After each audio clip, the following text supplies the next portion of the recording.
Bonjour tout le monde et bienvenue pour participer à cette conférence. Nous avons le plaisir d'inviter aujourd'hui Madame Demaille et Madame Serré pour nous donner une conférence sur le CV, lettre de motivation, entretien pour vous préparer le prochain événement, Job Dating, la semaine prochaine. Je laisse la parole à vous de présenter un peu APEC et puis voilà la présentation de CV, lettre de motivation. Ok, super. Merci beaucoup. Bonjour à tous, je suis ravie d'être avec vous ce soir. Je m'appelle Isabelle Demailly, donc je suis consultante, alors le micro plus le masque. Donc je suis consultante en développement professionnel à l'APEC. Sur le centre de Paris République, donc je suis pas loin à Paris, pour ceux qui sont à Paris. Donc je sais qu'il y en a qui nous regardent aussi en ligne. Donc bienvenue à tout le monde. Je vous présente Kate Série qui m'accompagne et qui sur comment on appelle ça, sur tout ce qui est administratif, et aussi on va vous parler aussi d'un atelier qui a lieu vendredi. Et donc là aussi on précisera plutôt en fin de présentation. Donc aujourd'hui, une petite présentation sur jeunes diplômés sans expérience vraiment, parce que souvent on se dit, ben ouais, mais moi je n'ai pas eu beaucoup d'expérience, alors comment je vais faire? Puisque la problématique souvent avec les recruteurs, c'est, oui, mais vous n'avez pas assez d'expérience. Et vous vous dites, bah oui, mais si vous ne me prenez pas, je ne peux pas en avoir non plus. Donc nous, c'est aussi d'aller travailler avec vous sur, comment mettre en valeur vos compétences, et comment sortir d'une posture d'étudiant jeune diplômé à une posture de jeune professionnel. Et donc c'est tout ça qu'on va voir pendant cette heure avec vous. Alors, ce qu'on va aborder ensemble, c'est faire un point un petit peu sur les attentes du recruteur. Ensuite, on va essayer d'identifier comment vous allez pouvoir extirper un petit peu tous vos atouts pour pouvoir les vendre auprès d'un recruteur. Je vais vous donner quelques conseils sur le CV, la lettre de motivation et l'entretien de recrutement. On verra aussi même la candidature spontanée, parce que ça peut marcher et ça marche. Voilà. Et puis, affirmer et démontrer un petit peu votre capacité à vous vendre. Parce que c'est ça surtout qui est la difficulté, c'est d'arriver à mettre en avant vos compétences pour qu'on ait envie de venir travailler avec vous. Et donc, c'est donner aussi envie.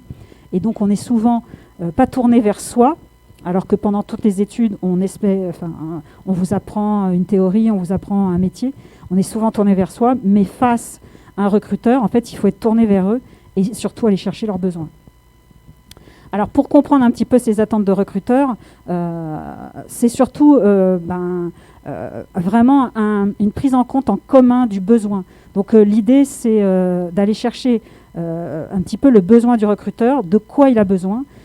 Évidemment, de démontrer aussi pourquoi vous voulez décrocher ce stage, cette alternance ou ce premier emploi, puisque la démarche, elle est la même. Et donc ensuite, essayer de faire converger évidemment tous ces intérêts-là pour ensuite faire un contrat et donc de rentrer dans le cadre junior en poste. Les attentes des recruteurs, à l'APEC, on accueille à peu près 30 000 entreprises, on les conseille en recrutement. Et donc l'idée, on leur a posé la question, mais les jeunes diplômés, qu'est-ce que vous recherchez? Et en fait, il y a vraiment 3 grands thèmes qui sont sortis. C'est être opérationnel, aussi avoir de l'autonomie et surtout ce qu'on appelle des responsabilités, et puis travailler aussi sur, l'engagement sur du court à long terme. Donc pour vous, faire entendre un petit peu ce que vous avez comme motivation, et aussi comprendre ce que recherche le recruteur. Donc toujours, lorsque vous allez vous présenter à un poste, c'est se mettre dans la peau du recruteur, de quoi il a besoin, et pas de vous dire, mais moi, je veux juste ce poste parce que j'ai besoin d'avoir une expérience sur mon CV. Parce que souvent, on se dit, voilà. Et surtout, il va falloir montrer que ce n'est pas un hasard que vous êtes devant eux, et spécifiquement dans cette entreprise, et précisément. Et c'est ça qui va faire la différence. Pour l'entreprise, donc le profil recruté à valeur d'investissement pour l'avenir. Donc n'oubliez pas, quant à la fameuse question, Ah, mais moi, dites-moi dans 3 ou 4 ans, vous voyez où? Vous leur dites pas, bah, écoutez, je pense que je vais me former chez vous, puis après, bah, je vais monter ma boîte. Non, dans 3 ou 4 ans, toujours chez vous, avec pu mener à bien tel et tel projet, j'ai pu faire ci, j'ai pu faire ça, j'ai géré, j'ai piloté, j'ai organisé, j'ai contrôlé. Voilà, mettez-moi des verbes d'action qui donnent un peu de dynamisme et mettez des chiffres, mettez un exemple concret. J'ai pu mettre en place un projet d'une application Internet, machin, etc. Donc avec des vrais, voilà, peut-être les logiciels que vous avez utilisés. Mettez un petit peu aussi de savoir-être dedans. Tout ça, voilà. Et puis j'ai choisi le support adapté à la culture de l'entreprise. Donc peut-être que c'est une candidature directement en ligne avec une petite lettre de motivation, ça donne un email de motivation, ou peut-être que c'est une vraie lettre. Il va falloir s'adapter évidemment à l'entreprise. Sur l'entretien de recrutement, alors il y a 4 grands enjeux, dur à dire. Le premier, c'est le vôtre, l'enjeu, c'est votre premier enjeu de candidat. Ensuite, il y a l'enjeu du recruteur, c'est-à-dire son retour sur investissement. Parce que s'il vous embauche, il veut quelqu'un qui reste, qui s'investisse. Et puis surtout, il ne veut pas se tromper. Comme vous, d'ailleurs. Et puis, il y a les enjeux de l'entreprise en termes organisationnels, mais aussi en termes culturels. Comment vous allez vous intégrer dans leur entreprise. Souvent, cette partie bleue, c'est la RH qui vous pose des questions. La RH va vous demander à vous questionner sur la véracité de votre CV. Est-ce que vous avez bien passé un diplôme? Est-ce que machin? Ils vont vous poser des questions. Et ensuite, en termes de, qu'est-ce que vous pouvez me dire un peu plus sur vous? Et là, on se dit, mais qu'est-ce que je vais bien pouvoir lui raconter? Donc, il faut le préparer. Ça s'écrit, ça se structure, ça s'apprend. À la limite, la première phrase, vous la prenez, et ensuite, ça va se dérouler. On déroule, voilà. Et puis, le dernier, c'est surtout, au niveau du management, c'est l'enjeu de l'équipe. Quelqu'un qui est super bon, mais qui est ingérable dans une équipe, on ne va pas le prendre. Donc il y a aussi, c'est comment on s'insère dans l'équipe, et ça aussi c'est important. Donc on va vous poser aussi des questions sur votre façon d'être, et c'est pour ça que pour eux, aujourd'hui dans les entreprises, les soft skills sont aussi importants.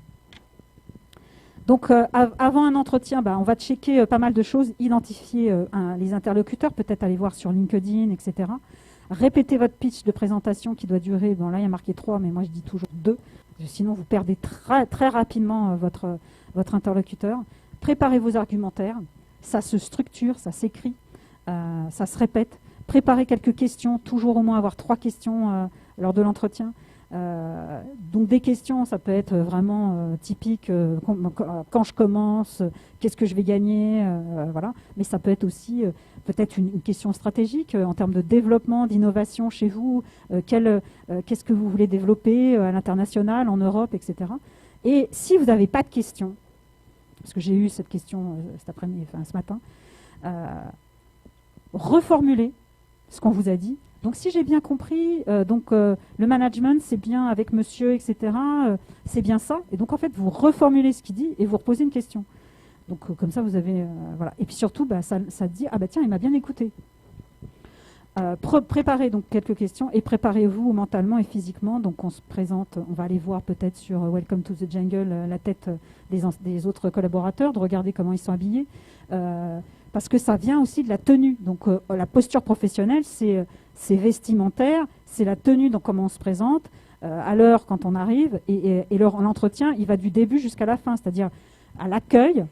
Moi, pour avoir fait du management, sur certains postes, j'allais demander aux hôtesses, il est aimable, il est souriant, il est poli, parce que pour les besoins de ce poste-là, j'avais besoin de quelqu'un avec ces compétences-là. Donc j'allais demander même à l'accueil. Donc voilà, vous pouvez être suivi tout le temps, donc vous pouvez souffler une fois que vous sortez du rendez-vous. Alors, le recruteur, vos questions. Donc, ça va être principalement sur votre motivation. Et comme je vous disais, pourquoi vous voulez rejoindre notre entreprise? Donc, parce que j'ai besoin d'un stage pour valider mon diplôme. Non. Donc, c'est non. Donc, ça sera plutôt le groupe incontournable. Vous avez j'ai vu que sur votre site internet, il y avait beaucoup d'innovations dans l'intelligence artificielle, c'est ça qui m'intéresse. Voilà, trouvez votre argumentaire. Il sera différent du mien, puisqu'on est tous différents. Donc voilà, mais trouvez-le. Ensuite, c'est sur vos compétences. Donc essayez de faire matcher vos compétences avec les compétences demandées du poste. Et donc, on essaye de les travailler. Et puis, votre potentiel. Donc, vos qualités, vos atouts, tout ce qui va un petit peu susciter l'intérêt de vous prendre. Ça, c'est une grille de construction d'un pitch en 3 étapes. Donc, je suis un tel, donc prénom, nom. Donnez le poste exact sur lequel vous postulez. Voilà. Je suis Isabelle de Mailly, senior designer et graphiste. Et aujourd'hui, je suis là parce que je peux prendre en charge tout le développement du graphisme et d'identité visuelle d'une société, mais aussi mes atouts, voilà, c'est la rigueur, être, je sais pas moi, créativité, etc. Donc, construisez bien votre discours. Ça va faire la différence. Donc, ensuite, quelques outils qui vont peut-être pouvoir vous aider. Donc, sur apec.fr, on a un simulateur d'entretien qui je me suis même servi, moi, en entretien pour pouvoir passer quand j'étais candidate. Donc, voilà. Ça, c'est un petit outil qui fait 5, 10 ou 15 minutes. Ça vous met face à des questions. Ça ne vous donne pas une réponse nette et précise, mais surtout, ça peut vous faire travailler sur des questions que vous... Oh bah tiens, j'aurais jamais imaginé. Voilà. Ça peut vous commencer à vous mettre... voilà. Tester en visioconférence, c'est-à-dire qu'en fait, vous pouvez avoir droit à un consultant APEC. Vous savez que vous avez un entretien. Alors évidemment, vous ne vous prenez pas pour le jour même, mais peut-être 2 jours avant, ça serait pas mal. Mais vous avez postulé, vous avez décroché un entretien. On est aujourd'hui mercredi. Vous savez que c'est lundi. Là, vous avez... sur le site apec.fr, vous pouvez prendre rendez-vous avec un consultant et pendant 1 heure, il va vous challenger sur un entretien. 1 demi-heure, il fait le rôle du recruteur et l'autre demi-heure, on fait ce qu'on appelle un débriefing sur vos points forts et vos points d'amélioration. Alors, conclusion, démontrez votre capacité à vous projeter dans l'entreprise. Donc ça, c'est ce qui est important. On se met à la place du recruteur et surtout, on va mettre en avant ses compétences, vos connaissances et votre spécialité, on va dire ce qui va vous différencier des autres candidats. Donc c'est souvent le plus difficile à trouver. Et ensuite, après, votre expérience de faire. Donc voilà, j'ai réussi à mener. Donc ça peut être même des choses que vous avez fait à l'école sur on va dire des dossiers ou des projets que vous avez menés. Vous pouvez les mettre dans votre CV. Et donc, vous pouvez en parler. À partir du moment... Il faut bien faire la différence entre j'ai fait quelque chose, que je sois payé ou pas. Du moment que vous l'avez fait, vous l'avez vécu, vous pouvez le mettre dans votre CV. Mais il va falloir le tourner professionnellement, c'est tout. Et ensuite, convaincre le recruteur que vous êtes la bonne personne pour ce poste. Donc ça, c'est un peu plus... Voilà. Et puis après, pas de panique si vous avez décroché un rendez-vous, comme on vous dit. Ils savent aussi que soit vous êtes étudiant, soit vous êtes un jeune diplômé. Et souvent, ils sont assez indulgents. Donc, et pour terminer, donc, un web atelier pour décrocher un premier emploi, stage ou alternance. Donc, c'est un atelier qui fait 2 heures, qui est en visioconférence sur Teams. On va déjà aller voir toutes les actions que vous avez mises en place. On vous apprend une stratégie de recherche d'emploi, puisque à l'école, vous apprenez un métier, des technologies, du savoir, mais ce n'est pas forcément leur rôle de vous dire comment aujourd'hui ça marche sur le marché de l'emploi.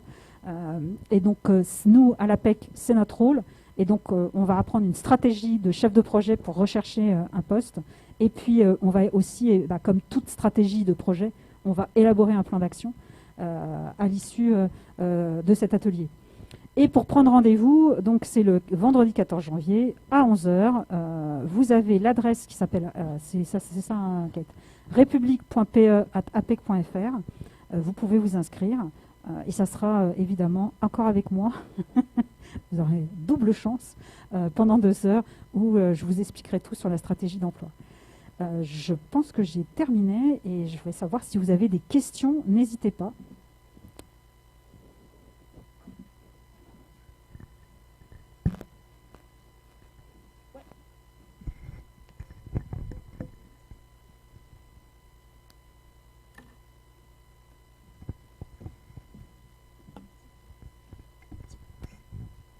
Vous m'entendez?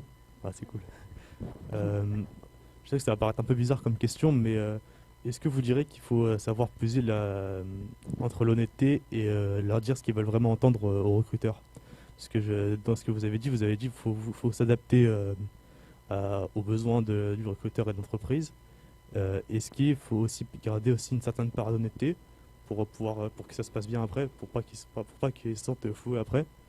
Ou bien est-ce qu'il faut vraiment tout mettre, toutes les choses de notre côté et dire exactement ce qu'il veut entendre? Il faut modérer. Alors, moi, je dis souvent, on ne ment pas, mais on va embellir la vérité. Vous êtes un produit marketing, c'est clair. Maintenant, on va pas. Si vous ne savez pas faire telle ou telle technologie, par exemple, on ne va pas le mettre. Et d'ailleurs, on n'en parle même pas. Et c'est, par exemple, je ne sais plus un exemple, quelqu'un qui, par exemple, sur du CRM, sur de la gestion de portefeuille sur des plateformes. Il y en a qui ont vu Salesforce, d'autres qui ont vu d'autres logiciels. Si vous arrivez à un entretien qu'on vous dit vous connaissez Salesforce, vous lui dites pas non. Parce qu'à partir du moment où il a entendu non, c'est que vous ne savez pas faire. Par contre, ce que vous pouvez lui dire, donc c'est un CRM, je n'ai pas utilisé Salesforce, par contre, je connaissais très bien tel logiciel. C'est un peu la même chose. Et comme en plus, moi je suis très adaptable, vous voyez, à chaque fois il faut reboucler. C'est ça en fait. Après, comme je dis souvent, on ne vous demande pas de mentir parce que ça va se voir. Donc voilà. Par contre, c'est comment vous allez tourner votre CV, vos outils pour donner envie. C'est ça. Et donc là, c'est un petit peu les mots-clés. D'accord, merci. Ouais. D'autres questions? J'étais super efficace, c'est ça? Il y a une question par là.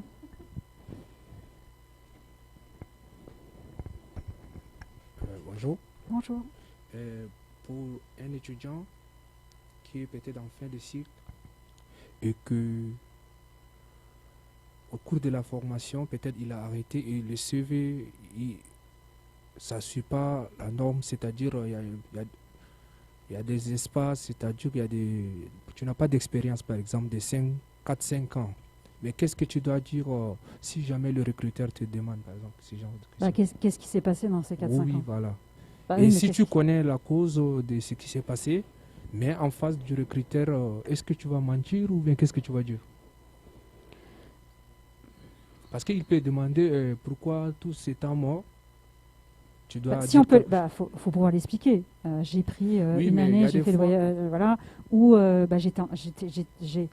j'ai repris des études.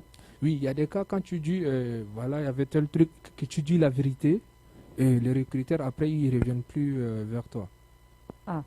Après, c'est vrai que c'est un exemple assez précis. Donc, comment j'ai pas le CV sous les yeux, mais en général, souvent, alors j'ai eu l'exemple de quelqu'un. Alors, c'est pas tout à fait pareil, mais il faut. C'est toujours par rapport à une vraie annonce. Parce que, donc, vous avez un poste, donc je ne sais pas c'était quoi, mais c'est l'intitulé de poste, etc. Donc le but, c'est de mettre les expériences qui sont en rapport avec ce poste en premier presque. Même si on veut souvent, le recruteur veut un curriculum vitae, on va dire qu'on part de la plus ancienne expérience jusqu'à là. Voilà. Et donc après, si il y a des trous, etc., mais est-ce que c'est des trous qui sont en lien avec le métier que vous voulez faire ou pas?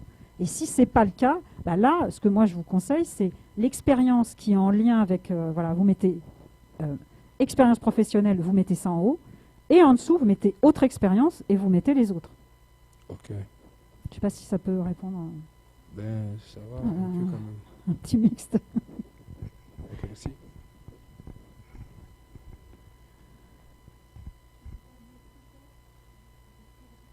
Ouais,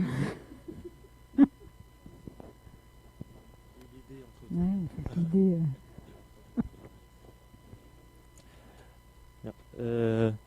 On m'entend? Très bien. J'avais une question par rapport au fait que, en fait, vu que ça se concentrait surtout sur les jeunes diplômés en général, étant donné que nous on est encore en études et qu'on est en deuxième année, enfin pour moi par exemple, et que les entreprises sont un peu frileuses pour prendre des premières ou deuxième années, si on a des pistes pour leur donner envie de nous prendre pour des stages. Sur le stage, c'est exactement. Et ce qu'ils vont rechercher, c'est. Parce que, évidemment, vous êtes en première ou deuxième année, mais bon, vous avez certainement. Vous avez quand même des compétences, vous savez quand même faire certaines choses. On ne va pas vous donner des responsabilités peut-être tout de suite, mais en même temps, vous pouvez aider. Donc voilà. Donc après, le CV se fait comme on va dire un CV d'étudiant, c'est-à-dire comme quand on recherche un stage, donc quand on met sa formation. S'il y a des choses qu'on ne sait pas faire, bah, on va mettre en avant ce savoir-faire dans la formation. Donc, comme on a mis la formation en premier, je dis n'importe quoi, master voilà, numérique, et dedans, on va mettre des petites bullet points sur les choses qu'on ne sait pas faire, en disant, bah, je vais les apprendre. Et donc, d'ailleurs, c'est pour ça. Et là, vous avez plus de marge de manœuvre de dire, bah, justement, c'est ça que je suis en train de voir en cours, et donc c'est ça que j'aimerais bien voir dans la réalité. Je suis très motivée à venir, à partager des choses avec vous. Voilà. Ça peut être aussi, bien sûr, je comprends, parce qu'un stagiaire, on va lui demander quand même de faire des choses. On n'est plus comme il y a 30 ans où on faisait faire que le café et les photocopies. Et pour avoir eu des stagiaires et des alternants, vous bossez vraiment, quoi. Donc après, ça sera peut-être sur des missions bien précises, mais il se construit pareil. Et la posture devant un recruteur, même quand on est en première ou deuxième année, elle est la même. C'est-à-dire qu'il va falloir penser à l'autre. Pensez au recruteur avant vous. De quoi il a besoin. Et êtes-vous, vous, capable de faire ce qu'on vous demande de faire. C'est surtout ça, en fait. Je ne sais pas si j'étais claire. Si, c'est bon.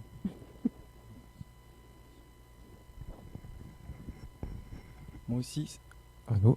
Oui. Moi aussi, ça va un peu dans sa continuité. Au début, quand on est jeune étudiant, à la recherche d'un stage, on n'a pas forcément, comme vous l'avez dit, plusieurs compétences ou plusieurs qualités. Donc, sur le côté, en fait, compétences ou qualités professionnelles, on a tendance à essayer de, en fait, de généraliser, de mettre tout ce qu'on a fait pour ne pas, en fait, que ce soit un peu plus vide. Vu on vient de commencer, on n'a pas vraiment de compétences.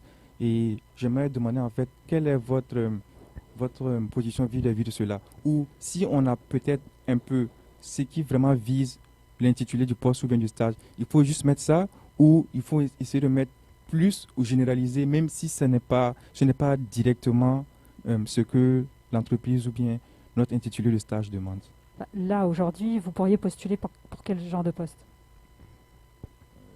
Même en première ou deuxième année? Développeur, ouais. Ok, donc on est d'accord, développeur. J'ai pas vraiment développé, en fait, c'est-à-dire que j'ai appris dans vos cours, et peut-être que vous avez fait des projets dans le cours. Et c'est ça qu'en fait qu'il va falloir mettre en valeur. Vous l'avez réellement fait. Que vous soyez payé ou pas, on s'en fout. On s'en fiche. C'est pas voilà. Donc on peut mettre aussi projet d'études. Donc on met un titre, un vrai titre, donc développeur web. Ça va rassurer le recruteur. Il va se dire, bah, tiens, ouais, il a le même titre que ce que je demande. Donc voilà. C'est là où justement on ne ment pas, mais quelque part vous avez vraiment fait. Et ensuite on va décrire exactement ce que vous avez fait dans ce projet. Et donc souvent ce que vous faites, c'est que parce que j'en ai vu pas mal de CV, et j'ai aussi travaillé pour une école digitale à distance, donc voilà, pour accompagner justement des gens qui cherchaient de l'alternance ou des stages. Et donc c'est comme ça, c'est des projets qu'ils avaient à l'école, on les met en avant comme une expérience professionnelle, parce que c'est une expérience. D'accord. Okay. Et on va utiliser, voilà, et surtout rangez-les bien dans l'ordre. C'est-à-dire que vous ne dites pas que vous avez commencé tout de suite à développer. Parce que moi, si je suis recruteur et vous me dites que vous développez en premier, je me dis, il n'y a pas de cahier des charges, vous n'avez pas lu ce qu'il fallait faire. Donc analyser le cahier des charges, mettre en place, voilà. On commence pas tout de suite à tiens, allez, je développe à fond, voilà. Ok. Ça aussi, hiérarchiser la façon de faire. D'accord, merci.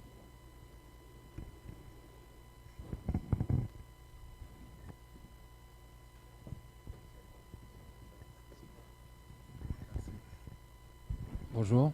Bonsoir. Voilà, je m'appelle Taki, je suis étudiant en 5e année. Et je voudrais savoir par rapport à le point que vous avez soulevé par rapport aux ambitions au sein de l'entreprise. Et en fait, ça c'est un point qui me perturbe un peu parce qu'à la fois je me dis c'est encourageant ou du moins rassurant de dire qu'on a envie de construire une carrière au sein d'une boîte. Mais à la fois, est-ce qu'on peut se projeter pour des postes de responsabilité au fait ou est-ce que c'est quelque chose qu'on C'est peut très apprécié. Alors après, ça dépend du genre de boîte, mais c'est souvent très apprécié, ben oui. S'ils ont quelqu'un, parce que pour eux, comme je vous ai dit, hein, leur crainte, c'est que vous veniez, vous fassiez 6 mois, 1 an, et après vous partez, parce que c'est du temps, c'est de l'énergie. À chaque fois, il faut reformer la personne aux us, aux coutumes, au vocabulaire culturel, aux habitudes de l'entreprise. Quand voilà. Mais oui, c'est de dire, ben oui, moi, j'ai des grandes ambitions et j'ai envie de, dans certaines boîtes, c'est hyper apprécié. Mais donc, on peut pas voir le. Enfin, moi, ce dont j'ai peur en général, c'est qu'on ait le revers de la médaille, c'est-à-dire dire que c'est quelqu'un qui a envie de sauter des étapes, quoi. Genre. Ouais. Après, Voilà, vous dosez sur l'entretien. Vous pouvez dire. Parce que ça dépend aussi de la question. Alors, déjà, ça dépend de la boîte. Comme je vous dis, on doit s'adapter et se personnaliser à chaque fois.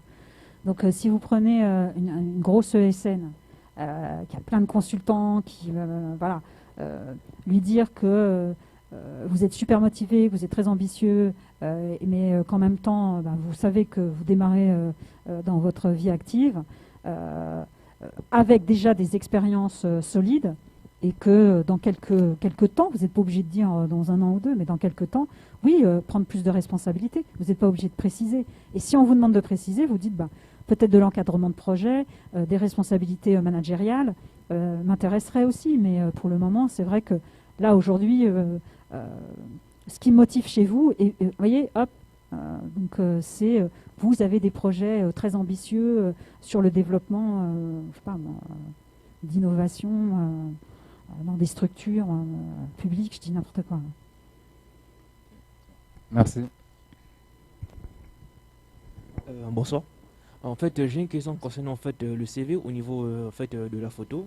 Et j'aimerais savoir en fait si vraiment la photo c'est vraiment un élément pas obligatoire sur le CV parce qu'en fait il y a beaucoup de préjugés quand on met une photo et comme le recruteur voit la photo, ça ne donne pas envie de souvent voir le CV et donc c'est sûr pour savoir si c'est vraiment un élément vraiment important pour un CV. Ça dépend si vous sauriez.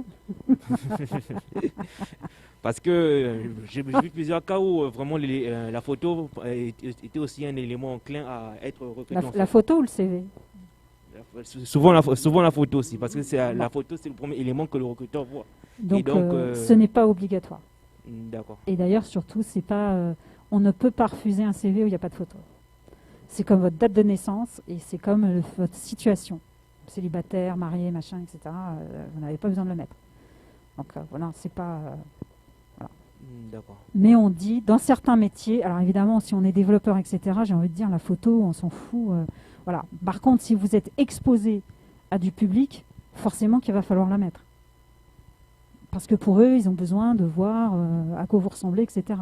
Après, je vous dis, dans certains cas, ça peut être mémotechnique. C'est-à-dire que il a été prouvé, alors c'est des chiffres qu'on m'a transmis, hein, moi j'ai pas été vérifié, que a priori, les CV où il y avait des photos, c'est un peu comme les annonces immobilières, quand il y a des photos, étaient plus gardées. Mais moi je dirais, faites-en un avec et un sans, et voyez comment ça tourne. D'accord, merci. Bonjour. Bonjour. Alors moi c'est surtout pour les débutants, encore une fois. En fait j'aimerais savoir quel type d'entreprise il faudrait viser pour d'une part être pris pour ceux qui commencent et qui ont très peu d'expérience, et d'autre part pour nous permettre de vraiment apprendre et de vraiment avoir de meilleures compétences pour les futures entreprises si on veut changer, etc. Bah déjà, j'ai envie de dire, c'est quoi le projet professionnel? Le vôtre? Dans quel sens? C'est-à-dire, moi je veux juste faire développement, etc., de ce genre de métier. Développement de quoi? Qu'est-ce qui vous motive? Qu'est-ce qui vous anime? Vous voulez développer quoi? Des applications pour du e-commerce? Ou vous voulez trouver une super application peut-être pour le bien de tout le monde? Qu'est-ce qui... voilà, déjà, pourquoi l'informatique? Pourquoi ça vous plaît? Et après, en gros, vous voulez travailler pour Nike, Apple, ou vous avez envie de travailler pour peut-être le ministère des Armées. Voilà, c'est déjà partir de vous. Et puis ensuite, la deuxième chose, c'est le marché. Qui embauche? Et donc là, on a des outils à l'APEC justement pour vous montrer de savoir qui embauche. Et surtout dans les crises sanitaires, on sait, ou des chocs sans précédent comme les guerres, des choses comme ça, on sait que il y a des secteurs qui n'embauchent pas et d'autres qui se mettent à embaucher avec des opportunités. Donc, comme je dis souvent, voilà, des fois, dans des crises, il y a des opportunités. Donc déjà, on va partir du marché et ensuite, il faut aussi affiner votre projet professionnel. À qui vous avez envie d'offrir vos compétences? Franchement, déjà ça. D'accord, je vois. Et pas, je veux trouver un job. Au bout de 3 ans, vous en aurez marre. D'accord, je vois. Merci. Pareil.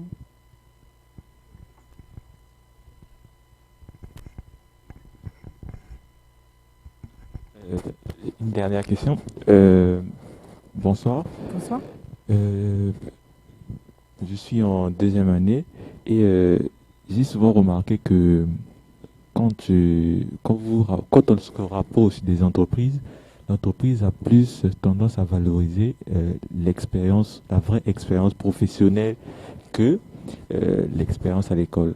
C'est que dans mon cas, j'ai mis en place certains sites web et je ne parle pas trop de l'école dans mes formations que je suis en train de faire en ce moment dans le CV. Je mets juste à développer tel site, je mets le lien, j'écris le lien et l'autre là je vois qu'il s'intéresse plus à ça que à une personne qui va dire HTML, CSS, son cours mini projet Java en classe et tout. Donc d'après vous, qu'est-ce qu'on doit vraiment mettre en avant? Parce que les entreprises ont plus tendance à regarder et te demandent qu'est-ce que tu as déjà fait au fait de concret. Parce que... Alors, ça rejoint la même question précédente, c'est-à-dire que, en fait, à qui vous adressez? Un grand groupe, il va vouloir les deux. En gros, souvent, ils veulent les deux. Ils veulent votre portfolio. Et donc, voilà. Donc, vous n'allez pas... de toute façon, un CV, c'est une page. Donc après, il va falloir réduire peut-être un petit peu. Je vous demande pas de raconter des tas de voilà. Surtout sur un CV où on démarre dans sa vie professionnelle, voilà. On va maquiller un peu, on va rajouter plus de choses. Mais à qui vous vous adressez? Et un CV dans un grand groupe, il va falloir quand même me mettre un petit peu de matière. Après, sur certaines entreprises pures qui cherchent vraiment on va dire du développeur, etc. Évidemment, vous allez mettre en avant le fait que vous avez votre portfolio. Mais normalement, le recruteur, souvent, il va aller voir. Et j'ai même envie de dire, il va aller plus loin. C'est qu'à partir du moment où il va vous appeler, il vous fait faire un test. Parce que ça se passe comme ça. Voilà. Et c'est là-dessus que ça va être jugé. Si en plus vous êtes sympa et que le poste est pour vous. Hein. Et là, j'ai eu une personne qui a passé un test, elle était trop lente. Ils ne l'ont pas pris parce qu'elle était trop lente. Donc, du coup, on doit essayer de... Faire les deux. Ouais, faire les deux. Mince.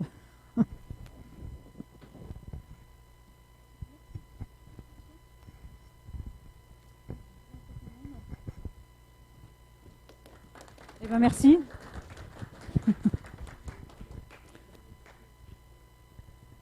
Merci beaucoup pour partager votre expertise avec nos étudiants.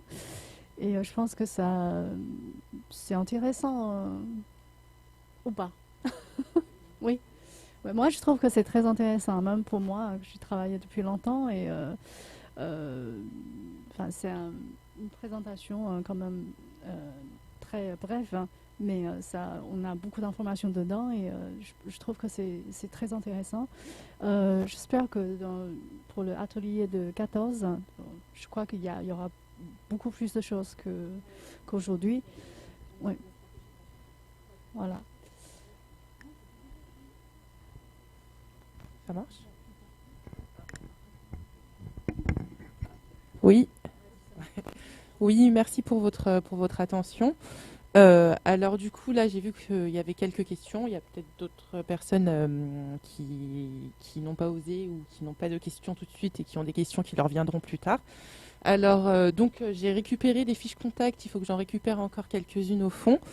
Je vous invite à vous créer un compte APEC sur apec.fr.